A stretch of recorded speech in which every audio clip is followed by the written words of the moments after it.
ভারতীয় সেনাবাহিনীদের সম্মান জানিয়ে বুধবার পদযাত্রা দুর্গাপুর মহাবিদ্যালয় তৃণমূল ছাত্র পরিষদের।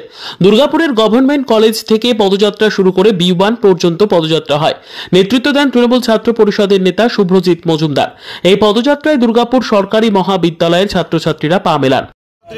দুর্গাপুর সরকারি মহাবিদ্যালয় তৃণমূল ছাত্র পরিষদের পক্ষ থেকে যে আমাদের যে ইন্ডিয়ান আর্মিরা যে অপারেশন সিন্দুরের মধ্যে দিয়ে যে সন্ত্রাসবাদী আতঙ্কবাদীরা আমাদের ভারতীয়দের উপরে হামলা করেছিল, তাদেরকে ধন্যবাদ জানাতে, কুর্নিশ জানাতে, প্রণাম জানাতে এবং যারা শহীদ হয়েছে তাদের চরণে শ্রদ্ধাঞ্জলি জানাতে আমরা আজকের এই মিছিল করছি।